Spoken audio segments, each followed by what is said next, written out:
नमस्कार।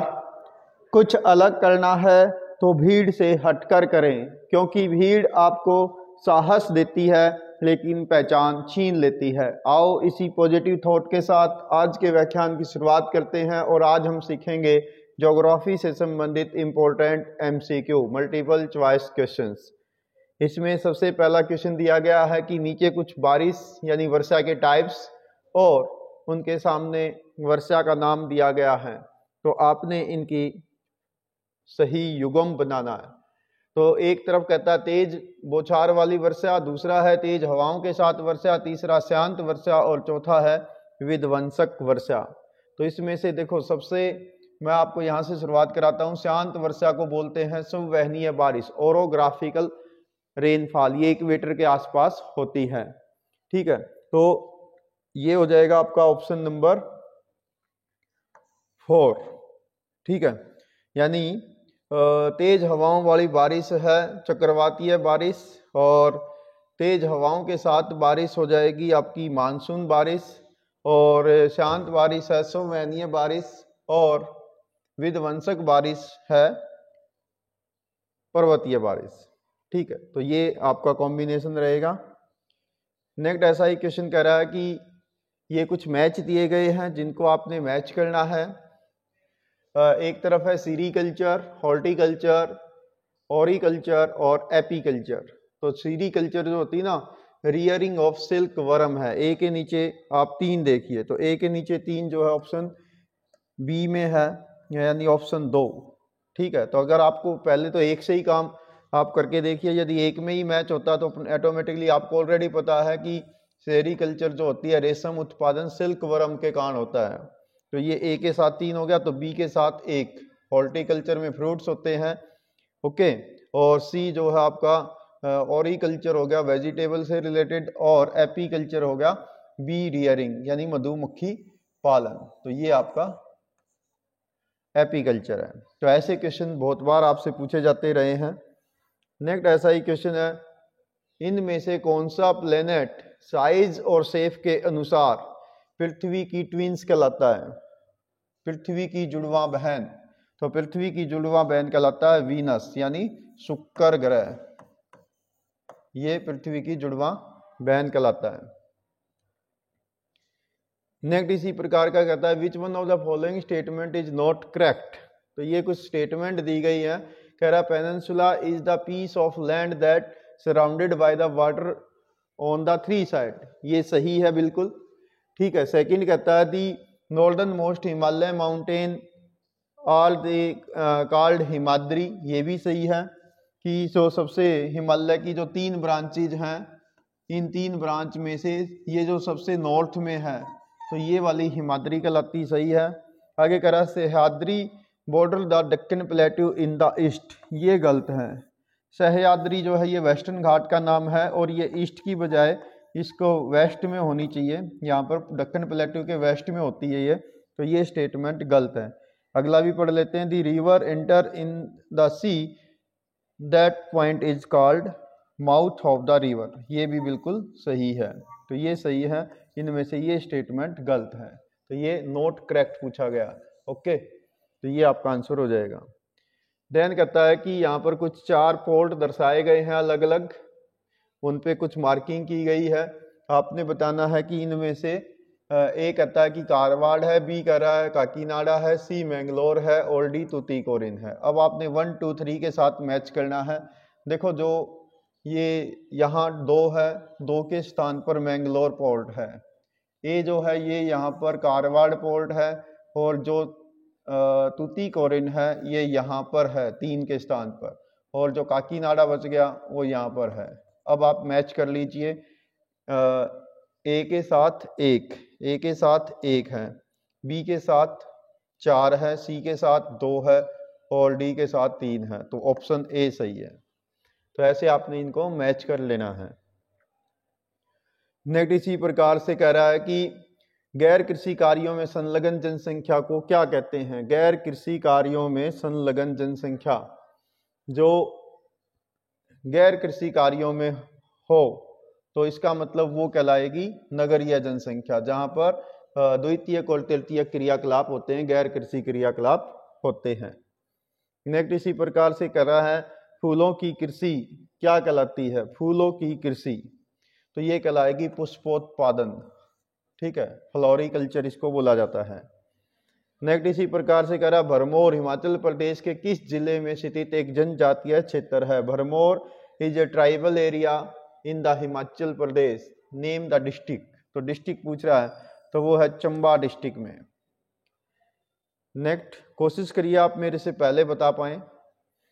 Next question कहता है कि हिमाचली भाषा में गद्दी, गद्दी एक वहाँ पर चरवाहे होते हैं, गद्दी चरवाहे हिमाचल प्रदेश के भरमौर जनजातीय क्षेत्र में ही ये मिलते हैं। तो इससे पूछ रहा है कि गद्दी जो शब्द है, गद्दी शब्द का मीनिंग क्या है? कहता है इनमें से ऑप्शन आप देख लीजिए, तो सही आंसर है गै भाग, पहाड़ी क्षेत्र, हिल एरिया, ठीक है, तो ये इसका आंसर आएगा। नेक्स्ट क्वेश्चन आपसे पूछता है, भारत में हरित क्रांति का अधिक प्रभाव निम्न में से किस पर रहा? फसल दे रखी है और एरिया दे रखा है, आप पढ़ लीजिए एक बार, तो कौन सा आंसर आएगा इसमें से? ग्रीन रेवोल्यूशन का इफेक्ट किस पर अधिक रहा? तो ग्रीन रेवोल्यूशन का सबसे ज्यादा प्रभाव रहा व्हीट और राइस पर और नॉर्थ वेस्ट इंडिया पर, पंजाब, हरियाणा, वेस्टर्न यूपी पर। नेक्स्ट ऐसा ही क्वेश्चन कह रहा है, खनिजों के संबंध में निम्न में से कौन सा कथन असत्य है? ऑप्शन पढ़ लीजिए। कह रहा खनिज एक प्राकृतिक रूप से विद्यमान समरूप तत्व होते हैं, खनिज भूपर पट्टी और भूगर्भ से मिलते हैं, एक निश्चित आंतरिक संरचना इनकी होती है, हीरा सबसे नरम खनिज है। तो इनमें से कौन सा स्टेटमेंट गलत है? वो ये वाला स्टेटमेंट गलत है, हीरा सबसे नरम नहीं होता, हीरा सबसे कठोर होता है। तो यहाँ पर रिवर्ट करके लिखा गया है, हार्डेस्ट खनिज है ये हीरा, डायमंड। नेक्स्ट क्वेश्चन आपसे पूछता है कि लिग्नाइट कोयला भारत में कहाँ मिलता है? लिग्नाइट कोयला वेरी इंपॉर्टेंट है ये, इसको भूरा कोयला या ब्राउन कोयल भी कहा जाता है। बहुत बार कॉम्पिटिटिव एग्जाम में या 10th-12th क्लास में इसको पूछा जाता रहा है। तो ये आपका क्या आएगा? भारत में एक ही स्थान है जहां पर भूरा कोयला मिलता है और वो यहाँ पर है, जिसका नाम है नेवेली, नेवेली तमिलनाडु। नेक्स्ट क्वेश्चन कह रहा है, धरातलीय चट्टानों के अपघटन से कौन से खनिज का निर्माण होता है? तो इससे निर्माण होता है बॉक्साइट, ठीक है। तो धरातलीय चट्टानों के टूटने फूटने से ये चट्टानें बनती है और ये एल्यूमिनियम का एस्क होता है।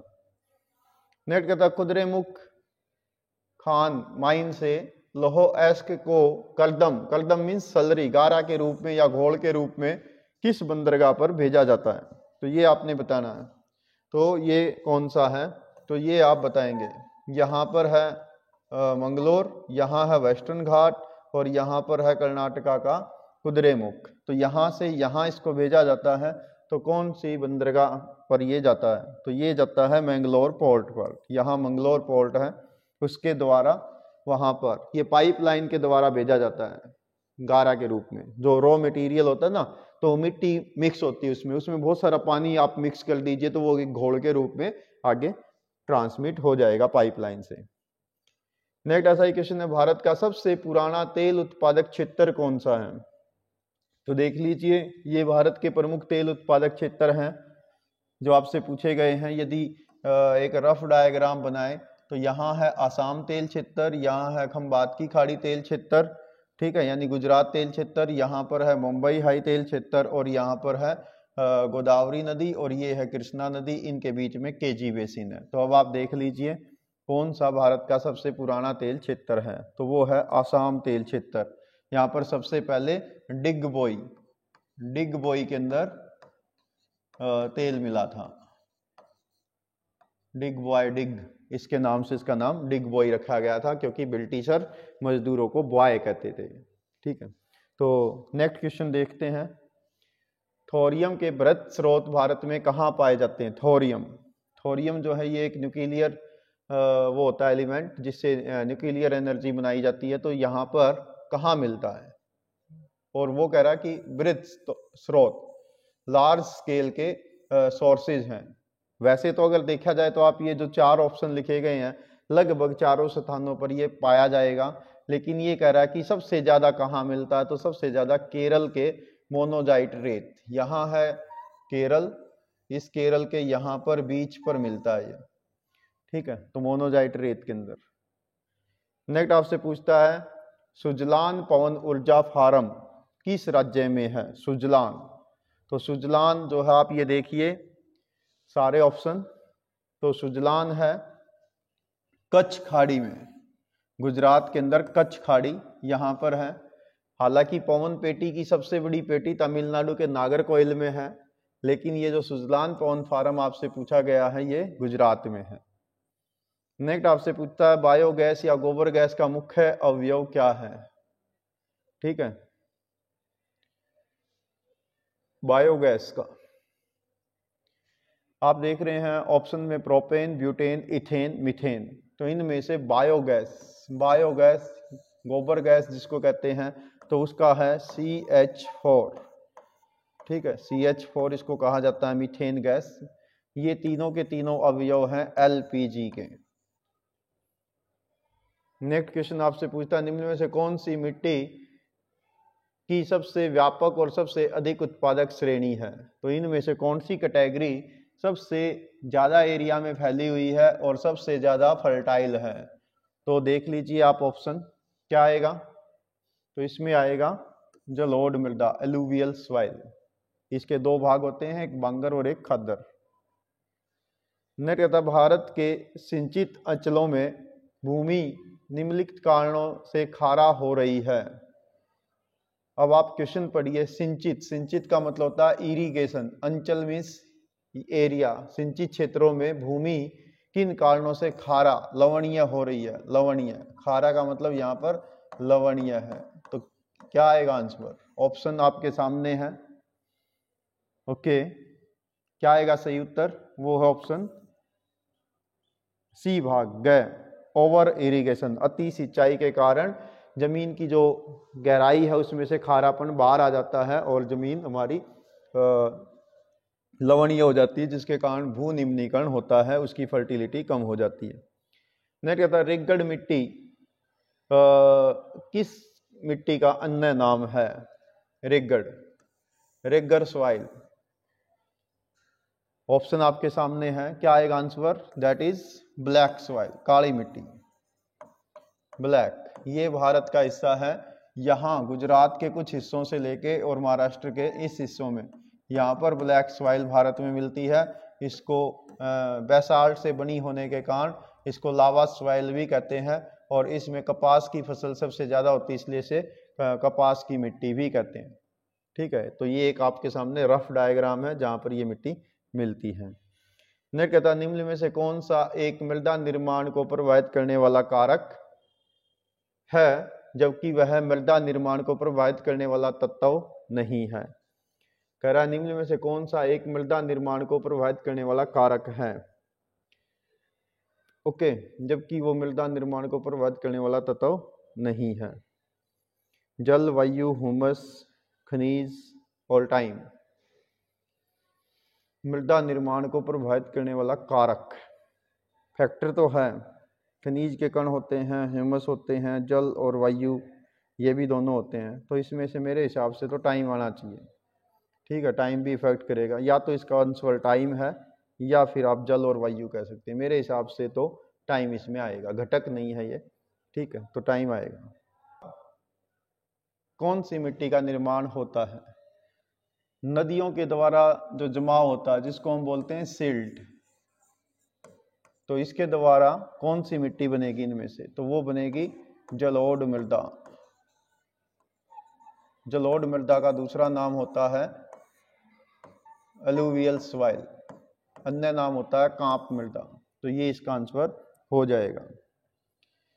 नेक्स्ट देखते हैं पुराने जलोढ़ की एक प्रणाली जो बाढ़ के मैदानों से दूर जमा होती है और दोमट और चिकनाई वाली होती है, निम्नलिखित में से क्या कहलाती है? नदियों से दूर, मान लेते हैं कि ये नदी बह रही है, इससे बहुत दूर है, इसके पास वाले एरिया में नहीं है, मान लो इससे कई 100 किलोमीटर दूर या कई किलोमीटर दूर मिलती है, तो वो कहलाएगी बंगर। पुरानी जलोढ़ मिट्टी बंगर, ये ओल्ड होती है, और नई जलोढ़ मिट्टी न्यू होती है। अगर नदी के नज़दीक उचता तो फिर खादर आता। इस प्रश्न का आंसर बंगर है। नेक्स्ट कहता है मिट्टी की उर्वरता का नुकसान क्या कहलाता है? ऑप्शन आपके सामने है, क्या कहलाएगा? वो कहलाएगा भू निम्नीकरण, लैंड डिग्रेडेशन। नेक्स्ट क्वेश्चन कहता है मिट्टी में कार्बनिक पदार्थ नाइट्रोजन, फास्फोरस व कैल्शियम में खराब है, जबकि लो ऑक्साइड और पोटास इसमें अधिक होता है, ये कौन सी मिट्टी होती है? तो लोहांश की मात्रा इनमें अधिक होती है, तो ये मिट्टी होती है लैटराइट मृदा। लेकिन ये इसमें कार्बनिक पदार्थ नाइट्रोजन, फास्फोरस, कैल्शियम की कमी होती है। नेक्स्ट निम्न में से काली मिट्टी की विशेषता नहीं है। ब्लैक सॉइल की फीचर्स नहीं है। ऑप्शन इस प्रकार से कपास की खेती के अनुकूल है, ये सही है। नमी को धारण करने की क्षमता भी है, भीगने पर चिपचिपी है, सूखने पर दरारी हो जाती है, तीनों ठीक है। तो चौथा बच गया, ये खराब है। ये क्वेश्चन, ये पॉइंट गलत है। नेक्स्ट कहता है निम्न में से अवनालिका अपरदन को रोकने का सबसे उत्तम तरीका क्या है? अवनालिका अपरदन को रोकने का सबसे बढ़िया तरीका है समुच्चय रेखीय जुताई, क्योंकि ऐसे नालियां बन जाएगी ना, तो हम इसको ऐसे करेंगे तो वो अपरदन नहीं होगा। समुच्चय रेखीय जुताई सबसे अच्छी है। नेक्स्ट कहता है काजरी का पूर्ण रूप क्या है? Central ride zone research institute, ठीक है। तो इसका ऑप्शन ए सही है। तो ये थे कुछ आपके मल्टीपल चॉइस क्वेश्चंस। कुछ और मल्टीपल चॉइस क्वेश्चन के साथ हम आपसे बाद में पुनः मिलेंगे, ठीक है। और आज के व्याख्यान को समाप्त करने से पहले एक पॉजिटिव थॉट के साथ, जिंदगी में कभी भी किसी को छोटा ना समझना। अभी आपने कोरोना काल में देखा होगा कि एक छोटा सा मास्क करोड़ों रुपए का व्यापार कर गया, जबकि बड़े बड़े शोरूमों में बड़े बड़े जो रेडीमेड गारमेंट्स थे वो टंगे के टंगे रह गए। तो आप तैयारी करते रहिए। इन्हीं शब्दों के साथ आज के व्याख्यान को समाप्त करते हैं। Have a nice day.